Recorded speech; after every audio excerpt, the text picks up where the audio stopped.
আসসালামু আলাইকুম। কেমন আছেন আপনারা? আশা করি আল্লাহর রহমতে ভালো আছেন। আমি আলহামদুলিল্লাহ ভালো আছি।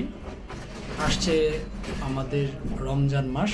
আমরা এই মাসে সিয়াম সাধনার মাধ্যমে অতিবাহিত করব এবং আল্লাহর সন্তুষ্টির চেষ্টা করব। রমজান আসার উপর ভিত্তি করে আমার কিছু আলোচনা। আজকের বিষয় হচ্ছে রমজানে মাংসপেশি এবং স্বাস্থ্যগত কিছু সমস্যা তৈরি হয়। কেন হয় বা কী জন্য আমাদের এই সমস্যাগুলো হয়, এগুলা বিষয়ে কিছু কথা বলবো।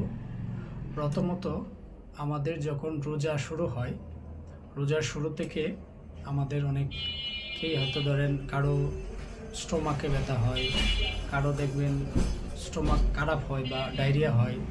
তো এসব কেন হয়, এগুলা কী বিষয়গুলো সতর্ক থাকলে আমরা এ থেকে মুক্তি পেতে পারি, এই বিষয়ে কথা বলবো। প্রথমত জানা উচিত যে আমরা যখন রোজা রাখি, প্রথম ধরেন আমরা 11 মাস রোজা ছিলাম না, হয়তো বা মাঝে মাঝে রোজা ছিলাম, নফল রোজা করে, অনেকে হয়তো টোটালি করে না। তো সেক্ষেত্রে আমাদের শুরু থেকে একটা জিনিস খেয়াল রাখতে হবে, খাবারের যে উপাদানগুলা, এগুলো আমাদের অবশ্যই সঠিক হতে হবে। ধরেন ভাজা পোড়া খাবার আমরা অ্যাভয়েড করব।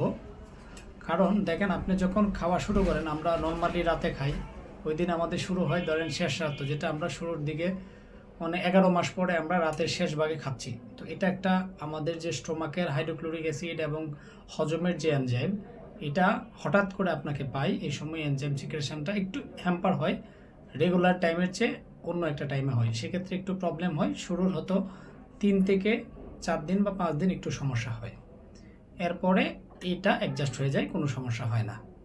তো এটা নিয়ে আপনারা চিন্তা করবেন না। দ্বিতীয়ত, যখন রোজা আমরা ভাঙবো বা রোজা যখন শেষ হয়ে আমরা ইফতারিতে অনেক ভাজা পোড়া খাই, এটা খুবই সতর্কতার সাথে আমরা শুরুর দিকে না, অবশ্যই চেষ্টা করব যেন রোজার ভাঙার সময় খাবারগুলা খুবই হজমপ্রিয় আঁশযুক্ত খাবার হয়, যেটা খেলে হজমের কোনো সমস্যা না হয়। দেখেন, অতিরিক্ত তেল চর্বি কিন্তু স্বাস্থ্যের জন্য অনেক খারাপ, সেটা আমরা অ্যাভয়েড করব। আমাদের সমস্যা হচ্ছে যে অন্য সময় সারা মাস আমরা কোনো ভাজা পোড়া খাই না, আমাদের রোজার সময় খুব ভাজা পোড়া খেতে ইচ্ছে করে। ধরেন ছোলা ভাজা সব তেলের, তারপরে বেগুন ভাজা, এগুলো কিন্তু সব তেল।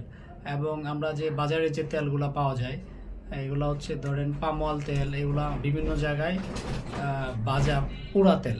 এগুলা খেলে হঠাৎ করে যখন আপনি এই ভাজা পোড়া দিয়ে সবজি বা বিভিন্ন কিছু ভাজা খাচ্ছেন, তখন এটা স্টোমাকে গ্যাস্ট্রাইটিস বা পেট খারাপ হওয়ার সম্ভাবনা খুব বেশি থাকে।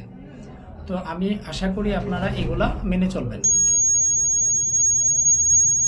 আরেকটা বিষয় হচ্ছে যে অবশ্যই পানির বিষয়টা, যেমন হচ্ছে আমরা কি করছি, হঠাৎ রোজা ভেঙে প্রচুর পানি খাচ্ছি বা পানি পান করছি, এটা খুবই সতর্কতার সাথে দেখতে হবে। যেন রোজা ভেঙে অতিরিক্ত পানি পান করা যাবে না। ধরেন আপনার যতটুকু প্রয়োজন, 2 গ্লাস বা 1 গ্লাস 2 গ্লাস খেলেন, আস্তে আস্তে আস্তে কম পানিটা, ধরেন আপনি তারাবির আগ পর্যন্ত পানি খেলেন, তারাবির মধ্যে একটা বোতল নিয়ে নিলেন, মাঝে মাঝে অল্প অল্প পানি খেলেন। মানে একসাথে রোজা ভেঙে বেশি পানি খাওয়া যাবে না বা পান করা যাবে না, এটার দিকে খুবই সতর্ক থাকতে হবে। এবং রোজা ধরেন 3 থেকে 4 দিন যখন আপনি রোজা থাকবেন, রোজা ভাঙার পরে খুব খারাপ লাগবে, সেই অবস্থায় নামাজের পর একটু রেস্টে থাকার চেষ্টা করবেন। এটা আশা করি যে 5 থেকে 6 দিনে এটা অ্যাডাপ্ট হয়ে যাবে, দেন আর আপনার সমস্যা হবে না। আশা করি এইসব বিষয়গুলো একটু মেনে চললে আপনি সুস্থ থাকবেন। ধন্যবাদ।